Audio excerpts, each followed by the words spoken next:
好，咁今日就想覆一覆星期五今個 week 最後嘅一個交易日啦。咁其實開始錄之前，今日係好唔想錄嘅，因為做得唔好，自己真係做得唔好，唔單止係切入嘅位唔好啦，仲係心態上都做得唔好啦，判斷上都做得唔好。其實所以今日自己係有想逃避嘅，就覺得不如算啦，唔好復盤啦。但係其實呢啲每一個都係累積嘅經驗，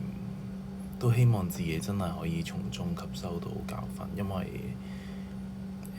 唔係自己第一次經歷㗎啦呢樣嘢，但自己好似一直都喺個樽頸位度 stuck 住咗咁，就一直冇成功嘅突破啊！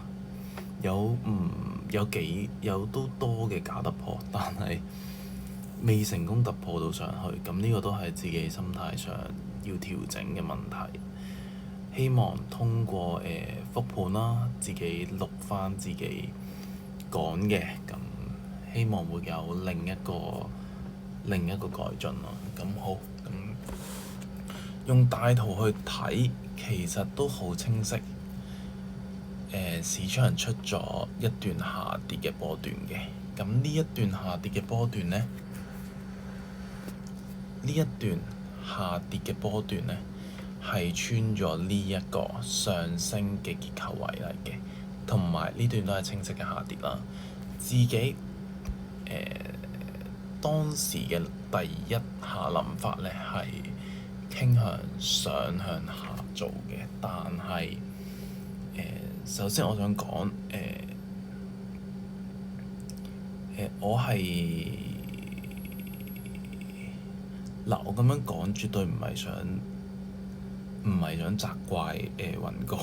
因為佢有提過話想揾位向上做啦。咁同我自己當時嘅諗法係比較唔同嘅。咁每個人都一定要為自己做嘅交易而負責任，我自己都要。咁做咗啲乜嘢交易呢？咁同佢之後嘅價格發展呢，個睇法係可以係完全唔同嘅，因為你只不過係根據當下價格話咗俾你聽嘅嘢去做判斷㗎嘛。咁其實當時嘅範圍提升係絕對冇問題嘅，因為係一個上行震盪啦。呢度清咗前面嘅底位，出咗一段上升啦，佢可以係行一個橫行嘅市場狀態啊，都可以，所以係完全冇問題嘅。個問題就係在於你會點樣去操作咯。講到尾就係你會點樣去操作，點樣去睇呢個市場。咁當時自己都見到價格係出咗一段下跌段嘅，喺歐盤開始嘅時候呢啲位置，而之後嘅價格係一直都冇向上收復翻嘅，所以其實去到呢一啲位置啊，如果佢要升，佢已經係應該要出一段 high 啊，清咗呢啲底部啊，就應該係要向上㗎啦。咁自己冇咁樣做到，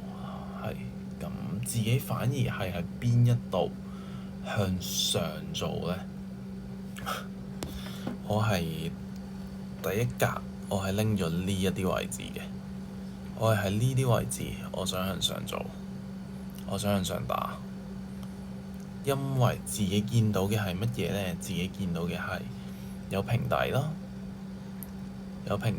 傾向向上啊嘛，咁樣跟住自己見到個平底喎，跟住之後啦，拉一拉 open 嘅位置已經過深㗎啦，但係自己都係守呢啲位啦，大概咁樣，跟住之後自己喺呢度見到多一個平底啊，同埋呢一段喺呢一個波段嘅 OTE 嘅位置，自己喺呢啲位係再拎咗一下㗎，類似呢啲位啦，其實我直接擺呢個嘅，收到個底部，係你會覺得其實就係冇經過思考嘅交易咯，我自己覺得就係一個你其實已經向下出咗一段動能去否定咗呢個繼續上行震盪嘅睇法啦，而且前面都有一段下跌嘅動能係俾你去跟嘅，咁自己都仍然係堅持去咁樣做呢一啲交易呢，咁係你冇得去責怪任何人，又或者係你要自己承擔翻個結果咯。但自己當時就係冇去承擔翻自己嘅結果咯。就算自己知道其實價格未必係向上喎，咁點解呢？其實仲有一個原因，我覺得會去真係睇呢個復盤嘅各位朋友啦。咁我都覺得，即係我都會將你哋當做係即係大家真係朋友咁樣。咁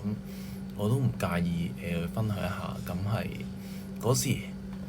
自己嘅目標呢，擺呢啲位呢，點解咁想去咁唔願意去否定自己諗法呢？就係因為如果到呢啲位呢，我就會pass 咗我嘅 FTMO 嘅 exam。咁之前我係 pass 過嘅，唔止一次。咁跟住都係有因為自己心態嘅問題啦，最後係冇咗嗰個 funder accounts 嘅。咁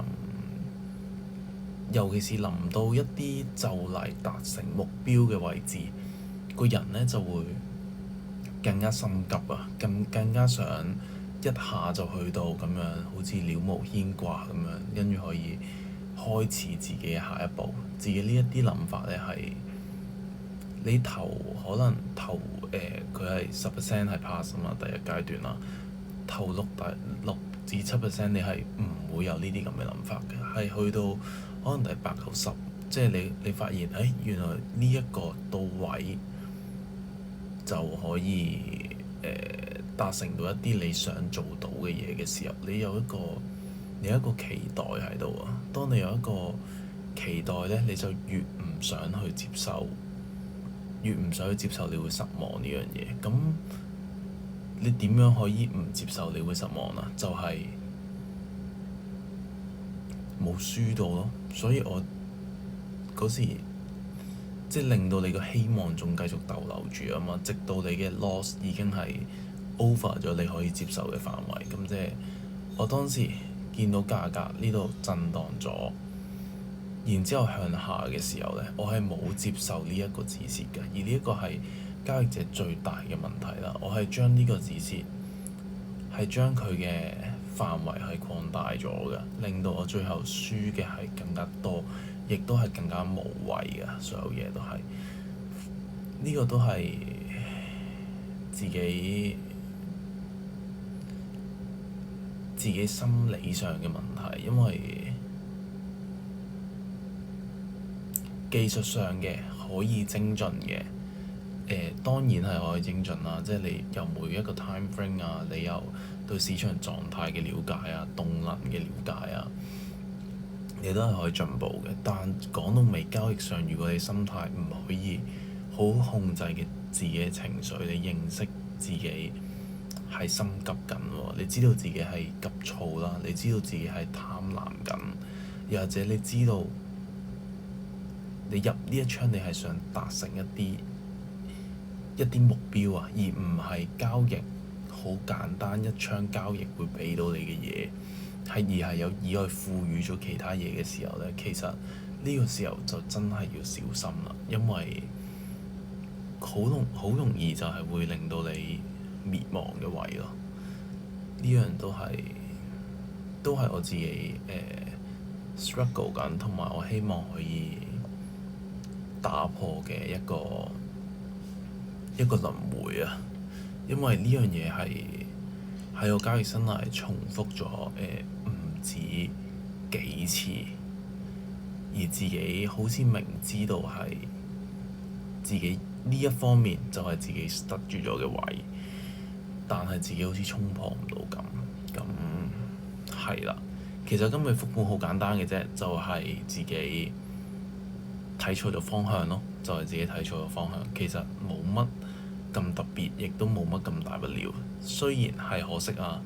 但係其實就係交易上會發生嘅嘢咯。但係額外嘅 losses 就係自己心態上令到自己發生嘅嘢，而唔係因為市場佢點樣行啊，又或者佢令到你咁樣咯。從來都唔係因為市場而令到你輸錢㗎，即係因為交易就係一個長期嘅回報啦，機率概率遊戲啦，你要接受止蝕係點樣都會發生嘅。even 係艾文係雲哥 ICT 甚至乎邊個都好，都一定係會有輸嘅階段嘅。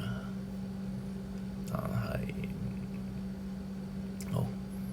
我衷心希望睇緊呢條片嘅朋友冇我自己遇到嘅交易上嘅問題，係就咁樣就最好嘅，因為我自己都知真係唔容易去克服啦，同埋你對自己嗰種迷惘會更加深嘅。但係我覺得做人都要樂觀，我對自己都係有信心啦。我都希望終有一日我可以係拍一個對得住自己嘅復盤嘅片段啦。咁係祝大家交易順利同埋交易加油啦。咁下星期一再見，好，下星期日再見。